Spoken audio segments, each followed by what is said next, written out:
Hello and welcome along to another episode of this FM22 One Club story from Hemel Hempstead Town with me, Daniel. It's part 116 of the Tudor Times today, and it's been a frustrating start to the season. Just a couple of games in, only 1 point, albeit against two of last season's top four, but it could have been so much better.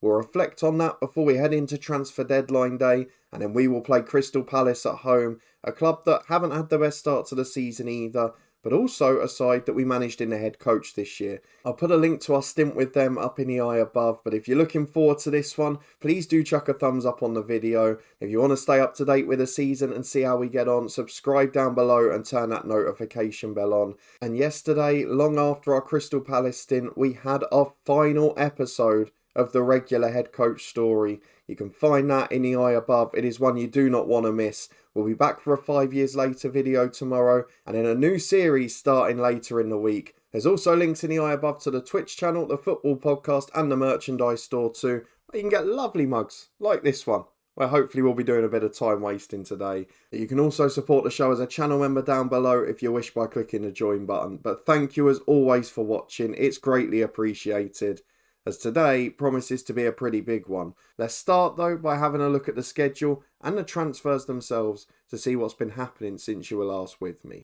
Of course, it's only been a couple of weeks and we were pretty organised early this summer, so not an awful lot's gone on. However, we have done a straight swap at centre half. Jose Luis Meyer has left for Lille for £14 million.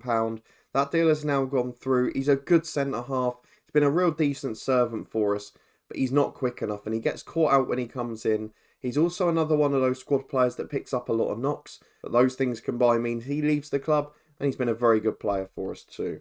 Replacing him though, for slightly more money this time, is Ignacio Duro, who we had a brief look at in the last episode.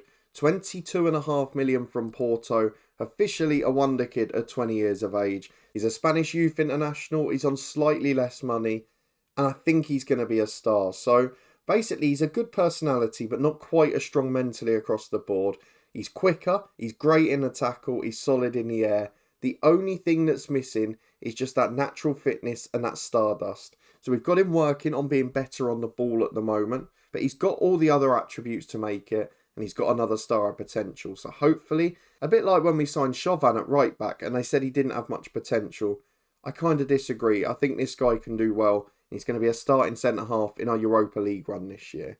So they're the ones that have gone in and out. Not much happening at the moment. And going into deadline day, there's one decision I've got to make. But we start with the schedule to see what's happened in our first two league games of the season. Because you were with me as we were defeated in the Community Shield final for the second successive year. We followed that up on the opening day of the season with arguably the most disappointing 2-2 draw at Anfield I'll ever have in this save. Because we were 2-0 up. We'd smash and grab the first half. They were dominating us. Mario Ricca nicked 2 on the break. He was brilliant. Then in the second half, we just couldn't hold on. Whether it was the lack of fitness towards the end, the match sharpness not quite being there for some, but the 88th and 92nd minute. And because we had so many injuries at centre half, I didn't actually have one to bring on. So I put Jose on at right back and moved across Chauvin into centre half. You can see Dura started that game. We had no Hanefan. We had no Jovan. The only other option was Meyer, but he was already on his way out the club. So I had to make the decision, and in the end it backfired. But John Moore, still brilliant in that game. Gives you an indicator of the pressure we were under.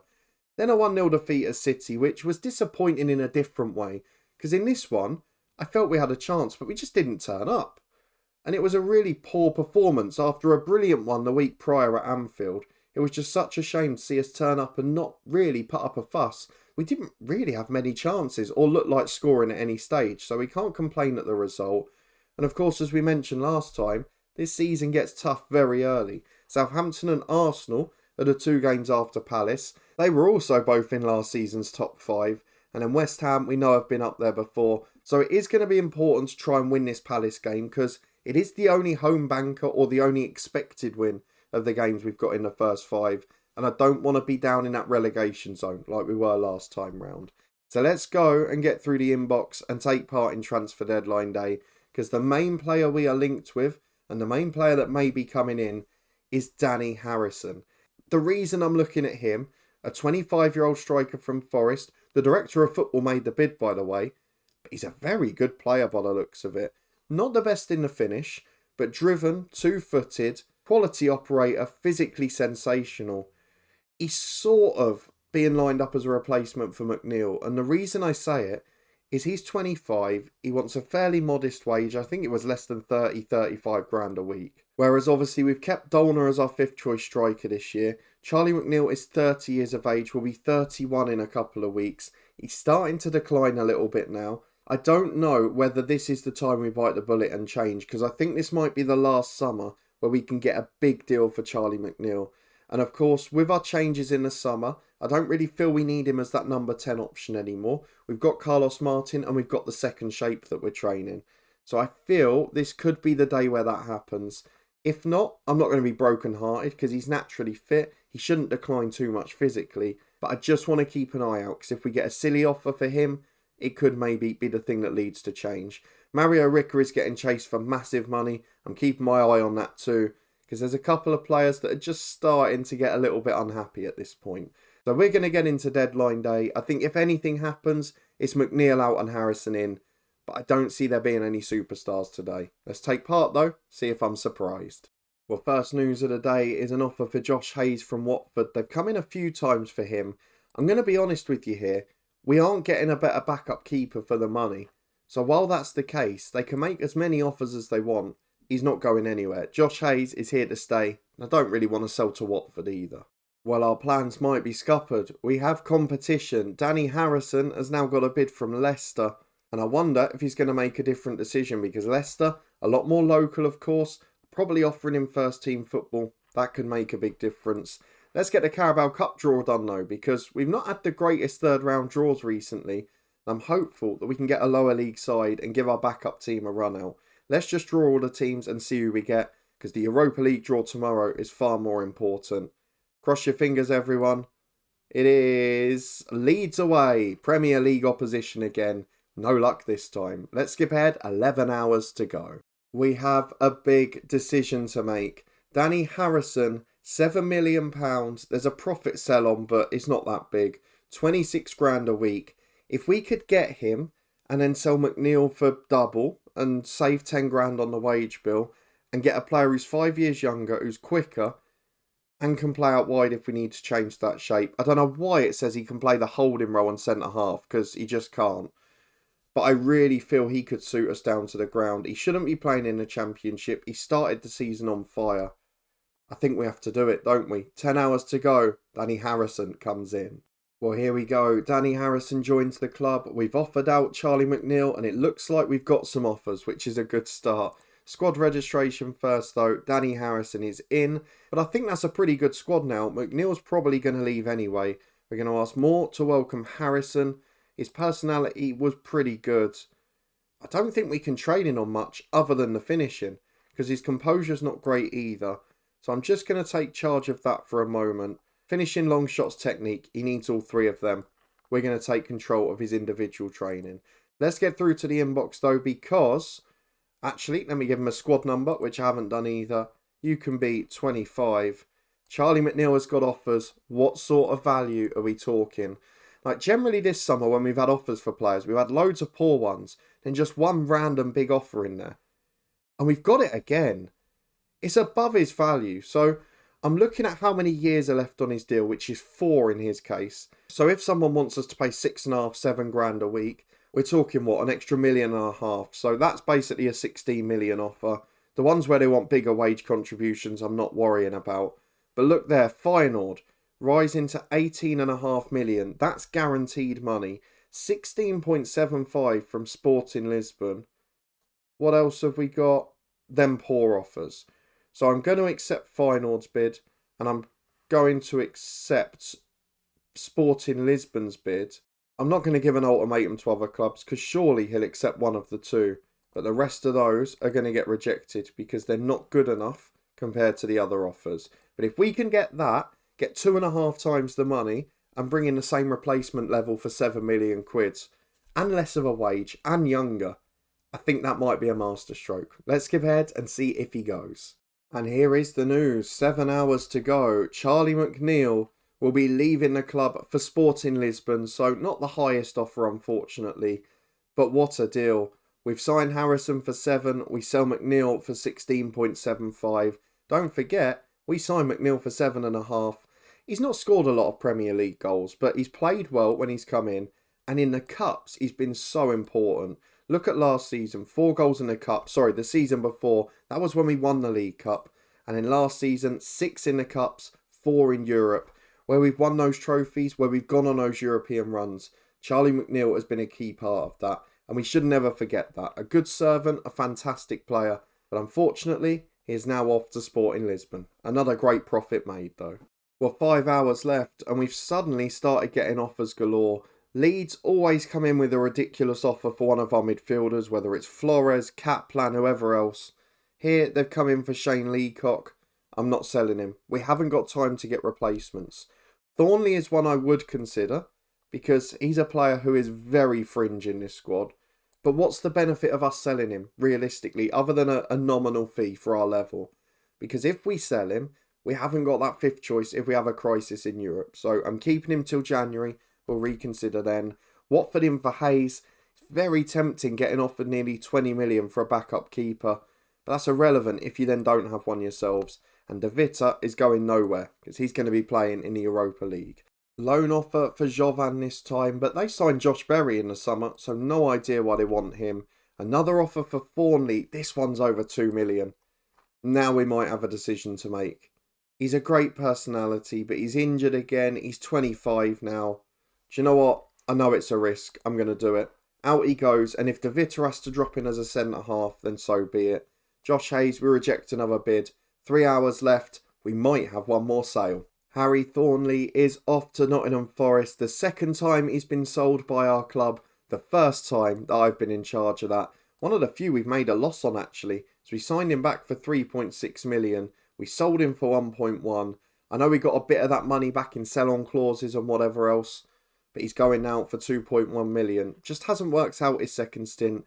And actually leaving the 1st time, when the previous chairman accepted that offer halfway through the League One season, really stunted his development. So Harry Thornley is off to Nottingham Forest. We wish him the best of luck for the future, because he was still crucial in his 1st stint at the club. But with 2 hours to go, that definitely will be it. We'll confirm the moment when the window slams shut, and then we'll get ahead to Crystal Palace. Well, one more offer for Josh Hayes rejected, but that is the end of the day. We actually got slightly more for getting into the Europa League group stages this year, so I wonder if that revenue's going up. We've still got the 2nd smallest wage bill in the league. Of course, I expect that to ramp up when we move into our new stadium next season.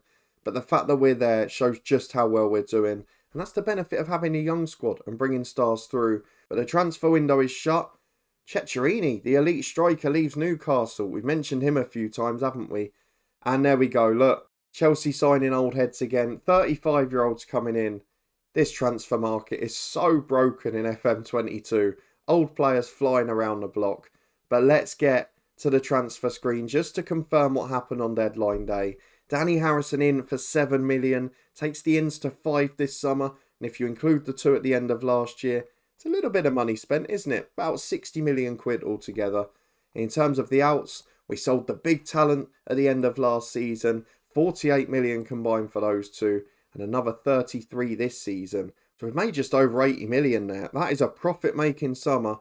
And we've not really lost any first 11 players. What we've got to do now, though, is beat Palace. Because on paper, it's the only game we're favourites for in the first 5. So we'll be back in a minute for that one after the Europa League draw. Here it is then. We are seeded 2nd for the Europa League group stage draw. Let's get the first teams out the hat. We won't be playing Southampton and see who we're going to be facing. Of course, it was Juventus last year. It's actually looking a pretty weak Europa League based on that 2nd pot. No disrespect, but teams such as Karabag, St. Gallen, Maccabi Tel Aviv, you wouldn't expect them to be in pot 2. So who's going in further down? Hoffenheimer in Group 3, obviously a great side in the head coach or other universe. Linfield are in pot 3. This is a largely pretty weak Europa League draw. In pot 3, you've got Sampdoria and you've got Hoffenheim. I'd fancy our chances against anyone other than those 2. And in pot 4, there's not really a huge threat. Hearts are going to be decent because we've got that league loaded, but I'm really surprised by the weakness of that draw. Let's find out which pot we're in though. It was Juve last year. Let's hope we avoid them. We want someone different. And we've got Ajax, which arguably is one of the weaker draws there in terms of what nation they're playing in. But Ajax are a great historic side, so we won't show them disrespect. Let's get through the rest of them and on to pot 3. With Group A drawn, the two big boys are still there. Please let us avoid them. It's Rijeka from Croatia. Okay, that's acceptable. Just want to see where Linfield end up, and we'll go to pot 4. Well, Linfield are in with Southampton. Jablonec are out in pot 4 already. Is it going to be Hearts? It's not. It's Antwerp from Belgium. Probably one of the stronger sides in pot 4, but again, we should be getting out of that group. And it's similar to last year. One top side in pot 1 who will probably go and win the group, and then two sides that we'd expect to beat to go through in second place. Well, we are the late kickoff. It is time for Hemel Hempstead Town versus Crystal Palace. I was going to mention it after the two games at the start of the season. Nobody won both. The league had had a lot of draws so far, but it's opened up a little bit this weekend. Let's get through the tactical meeting note, pick our best 11. We'll be back in a minute to run through it. Well, you can see we've got morale problems with German Moreira. He really wanted to go to big sides this year, but we weren't able to let him go. He's a world-class player, and I want him to make his dreams come true here. It was about Champions League football as well, which I think we can reach this year if we're at our best. That's the big if. Let's have a look at the 11 for today, though. I don't think there's any surprises. John Moore in goal, Chauvin and Delgado the fullbacks, with Hanifan and Striker at centre-half, Arlan and Du, Moreira and Martin the midfield diamond, Torres and Ricker up front. And in fact, for all the signings we've made, and for all the players we've let go, the starting 11 is the same as the second half of last season. Europe's on the way, we'll have to start juggling after the international break, but this one is all about the 3 points. It's no changes for either side as well, so we keep the same team that disappointed against City, but it's a chance for them to bounce back and respond. We're going to ask the lads to impress us, we're going to get through the tunnel interview, and in the first half, I want to see fireworks. Palace are the visitors today. Kenilworth Road is ready in its final season. And we are going straight from the kickoff, which may be a worrying sign as say Striker picks the ball up, comes over halfway to Mario Ricker. He's got support out wide, but plays short to Undo.